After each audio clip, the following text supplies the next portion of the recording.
Now, have you got a job interview coming up?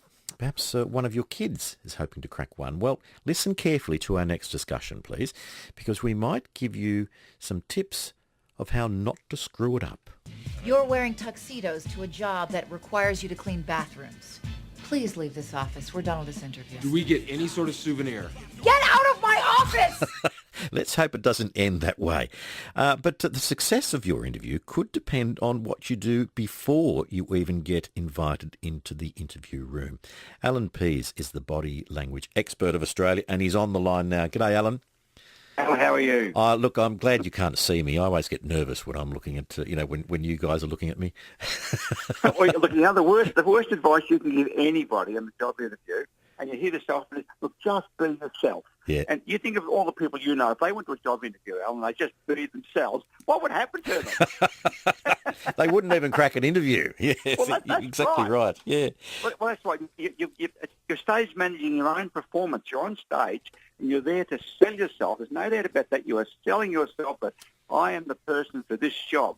And just being yourself normally isn't going to cut it. So what you've got to do, you've got to project what they expect that you would look like, dress like, behave like, and talk like, if clearly you should get the job. So I know it's a cliche, but first impressions. Well, that's right. I mean, in the first 4 minutes of meeting somebody for the first time, under any circumstances, our brain goes, the limbic part of the brain, the ancient part of the back, goes through this process of analysing, will this person be friendly or aggressive? And the reason we do that, if you think of your ancestors in their past, if they didn't have the ability to do this accurately, eventually they'd be killed if they didn't get right. And so we're looking at, will they be friendly or aggressive? Do we like them? Do we not like them? And that's why you always remember the first time you met someone. You never remember the 5th or the 17th or the 26th. You always remember the very first time, because the limbic part of the brain is dealing with that, whereas subsequent meetings, other parts of the brain deal with it that don't involve friendly or aggressive. And that's why in that first interview, when you front up, you have got to stage manage how you look and behave if you're going to be accepted, and give yourself half credit for getting the job. What about, though, okay, don't be yourself because you're probably a nonce and you won't get the gig. What about, though, when you do get the gig and you've got to front up and you have to keep on putting on that act?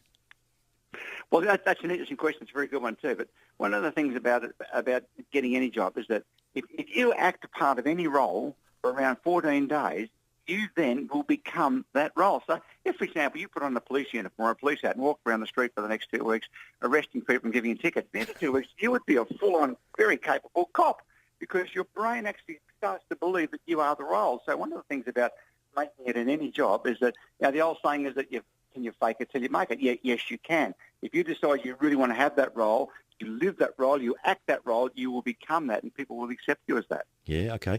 What about my appearance? What I wear? What should I wear? Should I put the the 3-piece suit on? Go and buy the brand new suit?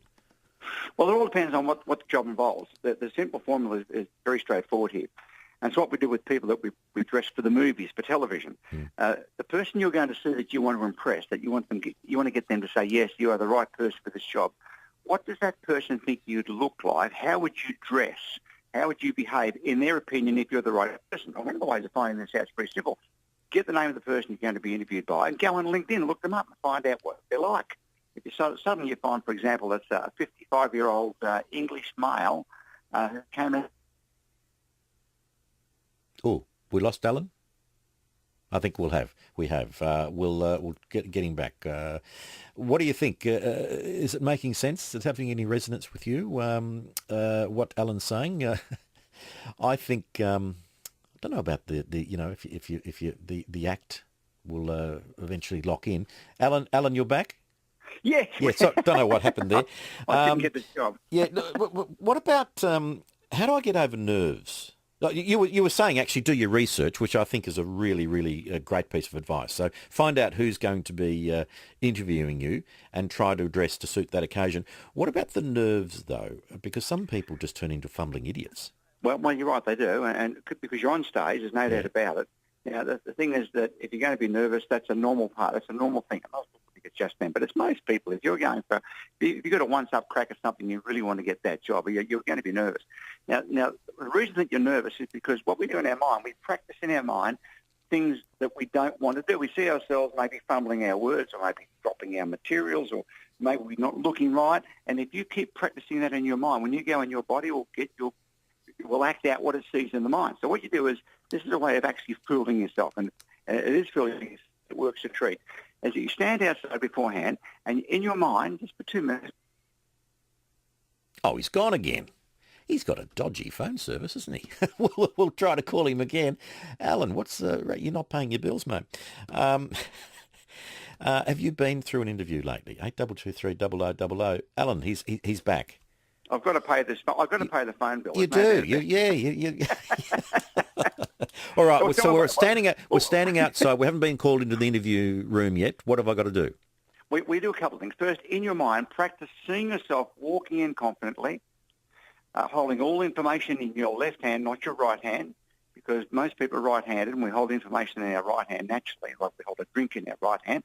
Practice holding it in your left hand, so when someone goes to shake your hand, you don't have to make a fumbling change where you might drop something. Right. Keep yourself standing. You never sit in a reception area. Practice yourself standing up, because the minute you sit, when someone comes out to greet you, you come up, you're in a crumpled position, and your voice goes from there to there. It's not a good thing. Yep. So keep standing out there. Keep standing. Now, when you go to reception area, normally they try to get you to sit down. Like you say, well, please, Alan, just take a seat. And the reason they want you to take a seat because you're gone. We don't have to deal with you anymore. Yeah. You're standing there. Also, your clothes are like on a coat hanger. You're going to look right. You're going to stand right. Stop in your left hand. See yourself shaking hands with them, doing it confidently by keeping your palms straight and giving the same pressure that they give you. It's the important thing. If they give you a 7 out of 10 in intensity, you give back a 7. If they give you a 4, you drop it to a 4. Oh, if they give me a wet fish, I've got to give them a wet fish. Go for a wet fish. Oh, God. Well, that's right. It doesn't sound too good, does it? Certainly in Western countries. But let's say they give you a 3. Yeah. Now, if it's an Asian person you're meeting, you might get a 3 because handshake is not part of their cultural heritage. They've always had bowing. So most Asian people will give you 4 breakfast sausages on first meeting. So if you return it with a 7, they're going to say, this guy's crushing my fingers. Yeah, okay. Put you in a good position. They give you a soft one, give them a soft one back. Now, if you can practice seeing yourself doing that in your mind, then go in, your body will act out what it saw. But on the other hand, if you, in your mind, see yourself going in and fumbling things, getting it wrong and getting a dry throat, like public speaking, for example, that's what your body will do. Okay, all right. I'm in there. I've done all that. I've been asked to sit down, so I can sit down. Who do I look at during the interview? I've always found that a real challenge. Who do I actually look? Do I look them in the eye? Do I pick an individual and speak to? Like if you're public speaking, do you pick someone in the audience? Well, it depends how many people are interviewing you. Sometimes you might have a panel of people. If mostly you're likely to have one person interviewing. If you've got one person, you maintain somebody's gaze in Australia for around 2/3 of the time, and we look away 1/3 of the time in social settings that are non-tension. So if we're feeling a bit tense or we're madly in love with someone, we'll increase our gaze to over 80%. So that's why you're not... He's gone again. CVZ, Josh, he's gone again. He just got to the punchline too. Goodness, no, we're ringing him back. We're ringing him back and getting him on the line. He's got to finish that piece of advice. Who do we look at? Who do you look at when you are in a conversation? I pride myself on being a reasonably creative person, and I find myself staring off into the oblivion rather than looking someone in the eye because I'm actually picturing other stuff. Alan, you were telling us about who to look at. Yeah, what you do is you look at a person 2/3 of the time, then you look down 1/3. That's a non-tense social situation. If you feel anger towards somebody or love towards them, we'll look more than 80%. And when we've been deceitful or embarrassed or shy or have low self-esteem, we look away 2/3 of the time. So you can practice the amount of time you look in someone's eyes by doing it yourself in the mirror. Because most of us have never seen what we look like when we're looking at someone. We don't know. But look in the mirror and just practice looking at yourself 2/3 of the time, then looking away 1/3 of the time. And that'll create a relaxed environment. Okay. Great advice. You need to go and get your phone fixed, Alan. I'm going to pay the bill for sure. Yeah, go and pay the bill. Good on you, mate. Alan Pease. Now, his book is the definition book of, the definitive book of body language. It's a great read, Alan. Good to talk to you. Great read.